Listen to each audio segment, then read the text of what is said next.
Praise the lord. ప్రభు నామములో చిన్న ప్రార్థన చేద్దామా?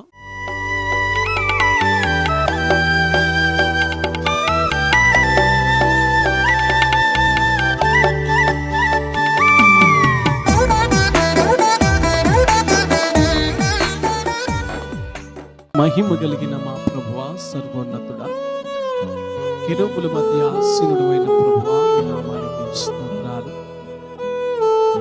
గడిచిన దినాలు నీ సజీవ రేఖల్లో దాచి కాపాడి క్షేమకరంగా మమ్మల్ని నిలిపిన విధానాన్ని బట్టి స్తోత్రాలు. సర్వ మానవాళి కొరకు భూమి మీద నీవిచ్చినటువంటి పరిశుద్ధ గ్రంథమైన బైబిల్ని బట్టి నీకు కృతజ్ఞతాస్తుతులు చెల్లిస్తున్నాం అయ్యా. భూత భవిష్యత్తు వర్తమాన కాలాలకి, మానవుని జీవితానికి అంతానికి పరిశుద్ధ గ్రంథమైన బైబిల్లో సమస్తమును నీవు ముద్రించిన విధానాన్ని బట్టి నీకు స్తోత్రాలు.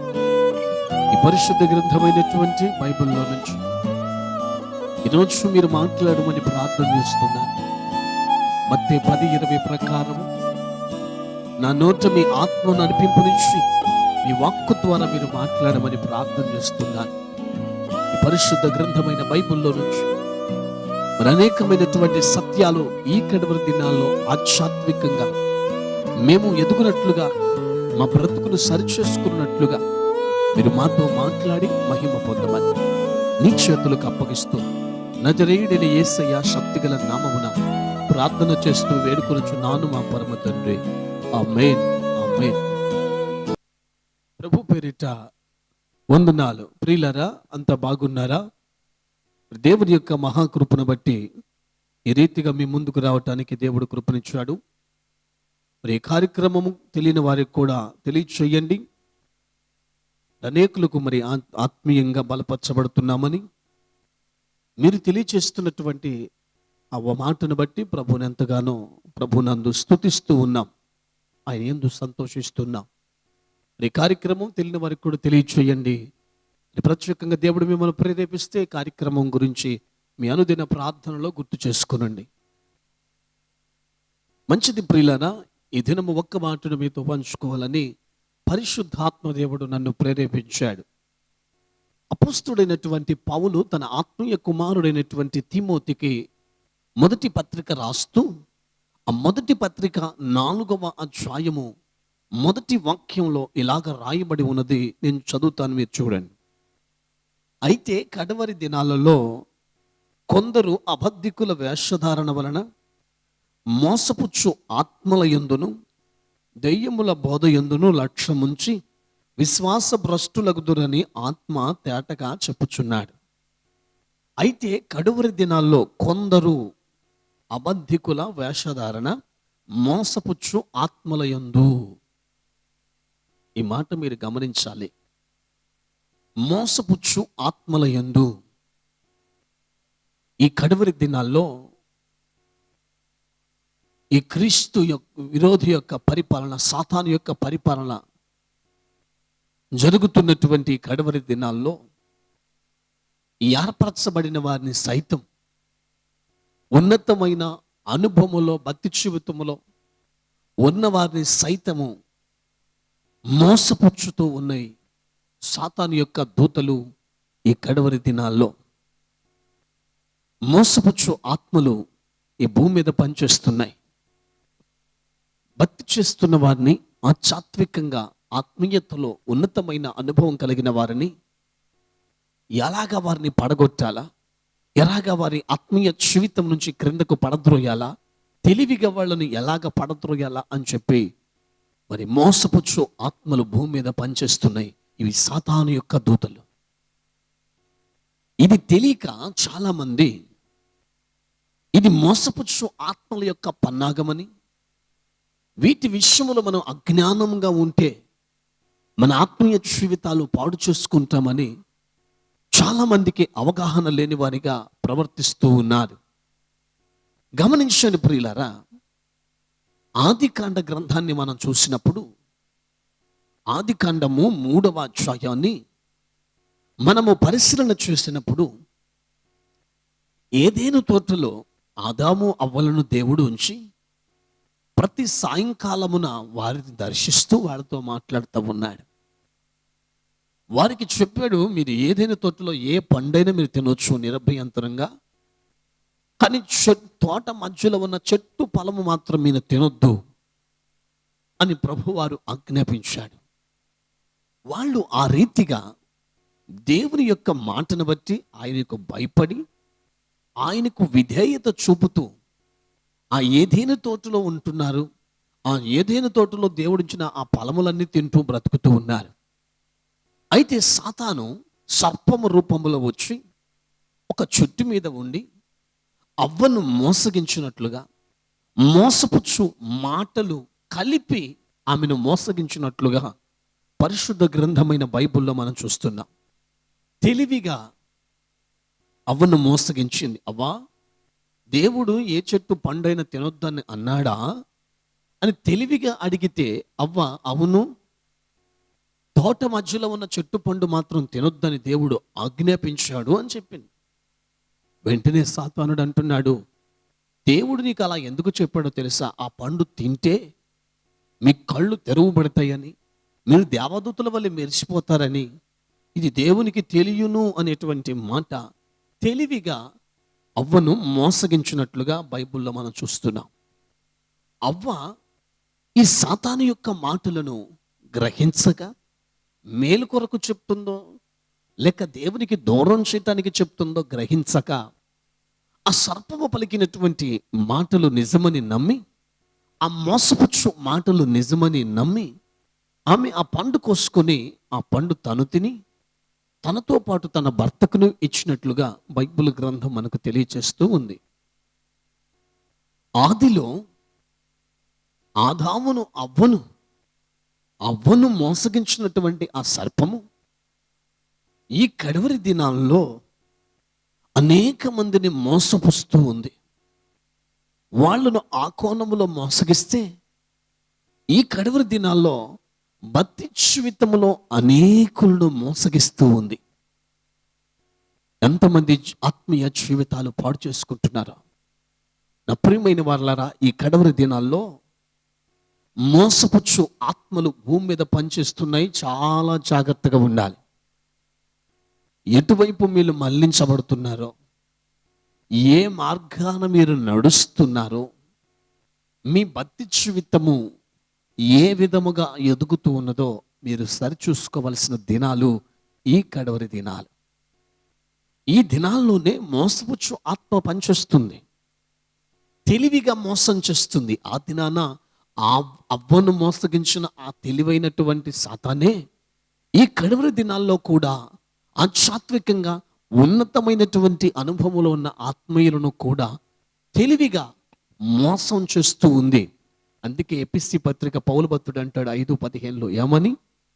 దినములు చెడ్డవి గనుక సమయమును పోనివ్వక సద్వినియోగం చేసుకొనుచు అజ్ఞానుల వలె కాక జ్ఞానులై ఉండుడి అన్నాడు.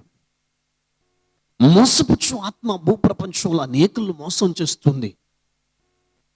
ఆత్మీయ జీవితంలో ఎదుగుతున్న వారిని చాలా మందిని మోసం చేస్తుంది. ఇది తెలియక చాలా మంది వారి భక్తి జీవితాలు పాడు చేసుకొని దేవునికి దూరం అవుతూ లోకంలో కలిసిపోయి తెలియని బాధను అనుభవిస్తూ ఉన్నారు. పరిశుద్ధ గ్రంథమైనటువంటి బైబిల్లో ఒక సూత్రాన్ని మీకు చెప్పాలని నేను ఆశపడుతున్నాను. సమరయ పట్టణానికి ఒక సేవకుడు వెళ్ళాడు.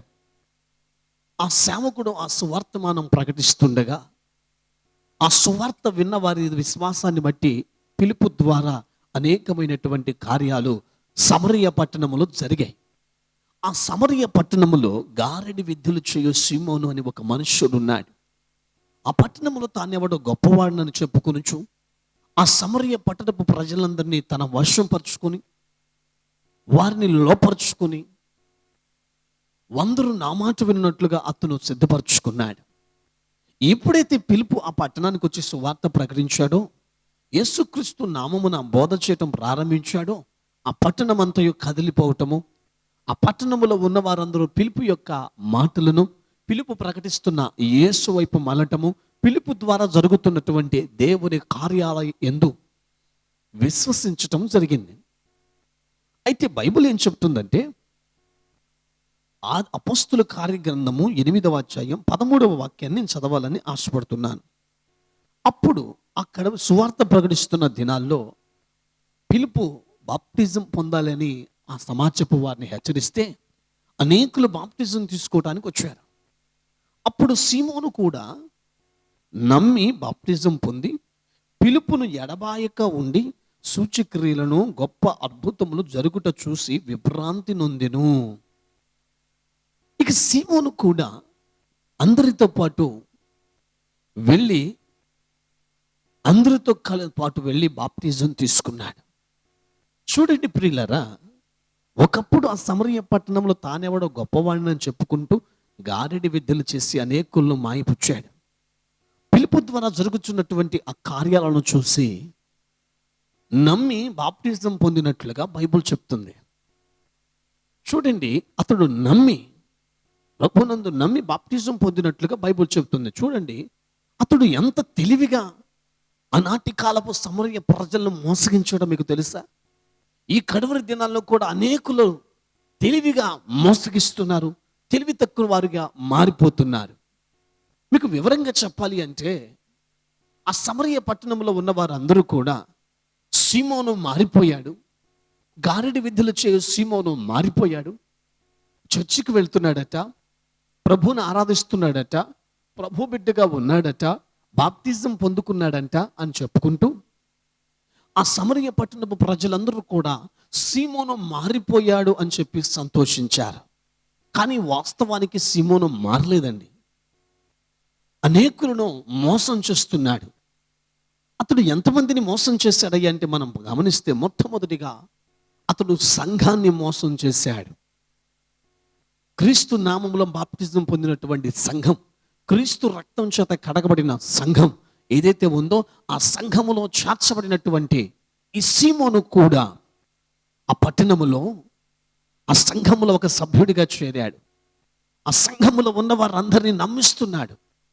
ఎందుకు నమ్మిస్తున్నాడు? నేను మారిపోయాను, నేను మీలో ఒక్కడినే, నేను ప్రభు బిడ్డనే అని చెప్పి మారిపోయాను అని చెప్పి సంఘాన్ని మోసం చేశాడు.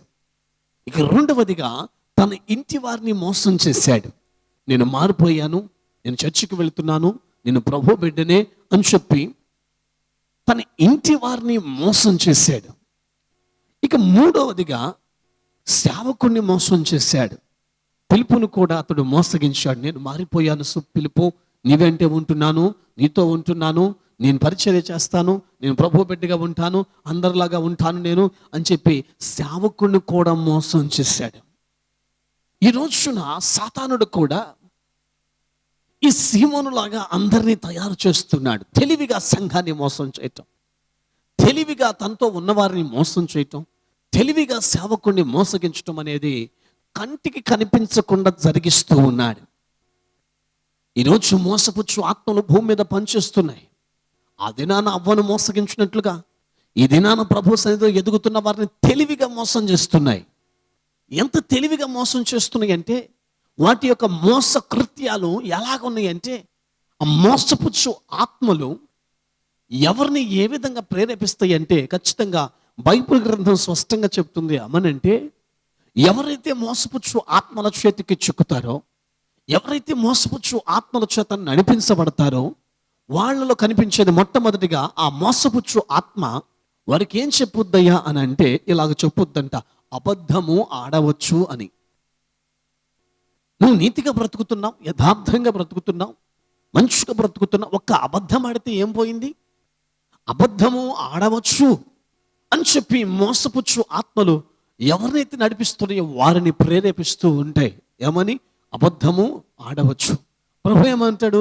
అబద్ధము ఆడకూడదు అంటున్నాడు. కానీ ఈ మోసపుచ్చు ఆత్మ ఈ కడవరి దినాల్లో ఏం చెప్పుద్ది? అబద్ధము ఆడవచ్చు. ప్రభు సన్నిధికి వెళ్ళి అబద్ధం ఆడి ప్రభు సన్నిధికి వెళ్ళి, అయ్యా నేను అబద్ధం ఆడాను, నన్ను క్షమించు ప్రభు అని అడిగితే ఆయన క్షమించేస్తాడు. అలా నీవు అడగొచ్చు, యేసు ప్రభు వారు నేను క్షమించేస్తాడు అని చెప్పి తెలివిగా అనేకులను మోసపుచ్చు ఆత్మ పడద్రోస్తూ ఉంది. భక్తి జీవితములో ఆధ్యాత్మికంగా ఉన్నతమైన అనుభవాలను కలిగిన వారిని తెలివిగా మోసపుచ్చు ఆత్మ పడద్రోస్తుంది. మొట్టమొదటిగా ఎలా పడద్రోస్తుందో తెలుసా ప్రియులారా? సంఘాన్ని మోసం చేసేవాళ్ళలాగా, ఇందుకు తను కలిగిన వారిని మోసగించేవారిలాగా, సేవకుని మోసగించేవారిలాగా, నేను ప్రభు బిడ్డనే, మారిపోయాను, ప్రభు సన్నిధిలో ఎదుగుతున్నాను అని చెప్పి దారి తప్పి తిరుగుతున్న దాన్ని గమనించకుండా అనేకులను మోసపుచ్చుతా ఉన్నది. మొట్టమొదటికి ఈ మోసపుచ్చు ఆత్మ ఏం చెప్పుద్దయ్యా అంటే, అబద్ధము ఆడవచ్చు అని నీలో ప్రేరేపణ కలగ చేస్తుంది. అబద్ధాలు ఆడవచ్చు, కానీ ప్రభు సన్నిధికి వెళ్ళి ప్రార్థన చేయి. అయ్యా నేను అబద్ధం ఆడాను, నన్ను క్షమించయ్యా అని అడిగితే ఆయన కరుణామయుడు కానీ తప్పనిసరిగా నేను క్షమించేస్తాడు.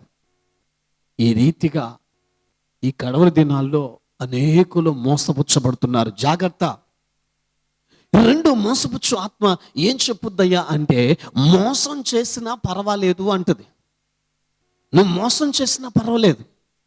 ఎందుకు మోసం చేసినా పర్వాలేదయ్యా అంటే, ఎందుకంటే నువ్వు దేవుని బిడ్డవు కదా, కొన్ని సంవత్సరాలుగా దేవుడి సంధికి వస్తున్నావు కదా, కొన్ని సంవత్సరాలుగా దేవుళ్ళలో ఎదుగుతున్నావు కదా. ఒక చిన్న మోసం చేసినంత మాత్రాన ఆయన నీ మీద కోపగించుకోడలే. దేవుని సంధికి వెళ్ళి, అయ్యా నేను మోసగించానయ్యా, నన్ను క్షమించమని నువ్వు అడిగితే ఆయన క్షమించేస్తాడు. ఎంత తెలివిగా మోసపుచ్చు ఆత్మలు ప్రభు సన్నిధిలో ఎదుగుతున్న వారిని ఎంత తెలివిగా పడగొడుతున్నాయో ఆలోచించండి. ఒకటి, అబద్ధం ఆడొచ్చు, ప్రభు సన్నిధికి వెళ్ళి క్షమించమని అడగొచ్చు. రెండు, మోసం చేయవచ్చు. అయ్యా నేను మోసం చేశానయ్యా అని చెప్పి ప్రభు సన్నిధికి వెళ్ళి క్షమించమని అడిగితే క్షమించేస్తాడట. ఎంత తెలివి తక్కువగా భక్తి జీవితంలో ఎదుగుతున్న వారిని తయారు చేస్తుందో, ఎంత తెలివి తక్కువగా ఈ సమాజాన్ని మారుస్తుందో, ఎంత తెలివి తక్కువగా ఆత్మీయ బిడ్డలను తన వైపు తన వశం చేసుకుంటుందో మనం ఆలోచిస్తేనే ఈ కడవరి దినాల్లో ఎంతో ఆశ్చర్యం కలిగిస్తుంది. భయంకరమైనటువంటి సంఘటనలు అని మనం గమనించాలి. ఎందరు ఈ కడవరి దినాల్లో మోసపుచ్చు ఆత్మల చేత నడిపించబడుతున్నారు మీకు తెలుసా? ప్రభు మాటకి నేను చెబుతున్నాను, జాగ్రత్త.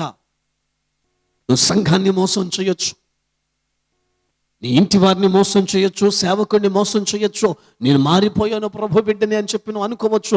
కానీ నీలో పనిచేస్తున్న మోసపుచ్చు ఆత్మ ఈ రీతిగా నీకు తెలియచేస్తున్నట్లయితే గమనించు, నీవు ఉగ్రత పాలవుతావు, నరకాగ్నికి గురవుతావు. అక్కడి నుంచి తప్పించడం కొరకే లోకంలో ఉన్న నిన్ను ప్రత్యేకించి ప్రభు సన్నిధికి చేర్చుకున్నాడు. ఆయన రక్తం ఇచ్చి ఎలచి నిన్ను కొన్నాడు గనుక ఆ విలువ నీకు తెలియాలి. ఇక మూడవదిగా మోసపుచ్చు ఆత్మ ఏమని ప్రేరేపణ కలగచేస్తుందంటే, పాపము చేయవచ్చు అని ప్రేరేపిస్తుంది అనమాట. ఈ తప్పు చేయొచ్చు, ఈ పాపం చేయొచ్చు, ఇన్ని మంచి పనులు చేస్తున్నావే, ఇన్ని మంచి కార్యాలు చేస్తున్నావే, ఇంతగా దేవుని పని చేస్తున్నావే, ఎంతగా దేవుళ్ళలో ఉంటున్నావే, ఇంతగా దేవుని ఆత్మచేత నడిపించబడుతున్నావే, ఒక చిన్న పాపము చేసినంత మాత్రాన ఏమీ కాదులే. ఒక చిన్న పాపం చేసినప్పుడు మాత్రాన నువ్వు ప్రభు దగ్గరికి వెళ్ళి, అయ్యా నేను పాపం చేశానయ్యా నన్ను క్షమించమని అడిగితే ఆయన క్షమించేసి ఆయన రక్తంతో నేను కడిగేసి పవిత్రుని చేసేస్తాడు. ఎంత తెలివిగా మోసవచ్చు ఆత్మ పనిచేస్తున్నాయో భూమి మీద ఆలోచించండి. అబద్ధం ఆడవచ్చు అని చెప్పుద్దట, మోసం చేయవచ్చు అని చెప్పుద్దట, ఆఖరికి పాపం చేయవచ్చు అని చెప్పుద్దట. బైబిల్ ఏం చెప్తుంది? యేసు ప్రభువారు ఏం చెప్పాడు? పాపము చెయ్యకూడదు. ఎందుకంటే క్రీస్తు బీజము ఎవరిలో నిలుచుద్దో వాడు పాపము చెయ్యజాలడు అని రాయబడి ఉంది. ఎందుకంటే దేవుని వాక్యం వింటున్న వారు పాపము చెయ్యజాలరు. కానీ మోసపుచ్చు ఆత్మ ఏం చెప్పుద్దంటే, పాపము చేయవచ్చు, ప్రభు దగ్గరికి వెళ్ళి క్షమించమని అడగవచ్చు. ఎంత తెలివిగా వారిని పడగొడుతుందంటే, నా ప్రియమైన వారు ఏర్పరచబడిన వారిని సైతం మోసగించబడి దేవుని ఆత్మకు దూరమయ్యి భక్తి జీవితానికి దూరమయ్యి తెలివిగా మోసపుచ్చు ఆత్మ ఎంత తెలివిగా పడగొడుతుందో ఒక్కసారి మీరు గమనించాలి. గనుక ఇవి కడవరి దినాలని గుర్తు చేసుకునండి. నీవు కలిగి ఉన్న నీ భక్తి జీవితాన్ని గట్టిగా పట్టుకో. ఎందుకంటే ప్రభు ఏ క్షణమో మేఘారూరుడై రాబోతున్నాడు, కడబోర మోగబోతుంది. గనుక నువ్వు అజాగ్రత్తగా ఉంటే, తెలివి తక్కువగా ఉంటే, ఈ యొక్క మోసపుచ్చు ఆత్మ చేతికి చిక్కితే ఇక ప్రభు బిడ్డగా నువ్వు ఉండలేవు, పరలోక రాజ్యాన్ని చేరలేవు. కనుక ఇక్కడ కొంచెం చాలా జాగ్రత్తగా ఉండాలి. నువ్వు వింటున్న బోధ ఏమిటో, నువ్వు నడుస్తున్న పద్ధతి ఏమిటో వాక్యానుసారంగా నడుస్తున్నావా? నీ తలంపులు వాక్యానుసారంగా ఉంటున్నాయా? నీ ఉద్దేశాలు వాక్యానుసారంగా ఉంటున్నాయా? దానిని గమనించండి. బైబిల్లో లేని విషయాలు గనుక ఆత్మ సంబంధముగా నీవు గ్రహించకుండా అలాగ నువ్వు ప్రవర్తిస్తే వాడి చేతికి చిక్కితే ఓడిపోతావు. నా ప్రియమైన వారులారా, ఒకడు లోకమంతా సంపాదించి తన ఆత్మను పోగొట్టుకుంటే ఏం ప్రయోజనం అన్నట్లుగా ఇన్ని సంవత్సరాలు మన ఆత్మీయ జీవితాన్ని కాపాడుకొని చివరి క్షణాల్లో మనం పోగొట్టుకుంటే ఏం ప్రయోజనం? కనుక ఈ కడవరి దినాల్లో జాగ్రత్తగా ఉండమని, ఈ మోసపుచ్చు ఆత్మలు మోసం చేస్తున్నాయి కనుక తెలివి తక్కువగా కాదు, జ్ఞానము కలిగి ఉండటానికి ప్రయత్నం చేయమని ప్రభు పేరిట మనవి చేస్తూ ఉన్నాను. ఈ మాటలు మీకు అర్థమైతే ఒక చిన్న ప్రార్థన చేస్తాను. తలలు వంచండి, కళ్ళు మూసుకొని చిన్న ప్రార్థన చేస్తాను.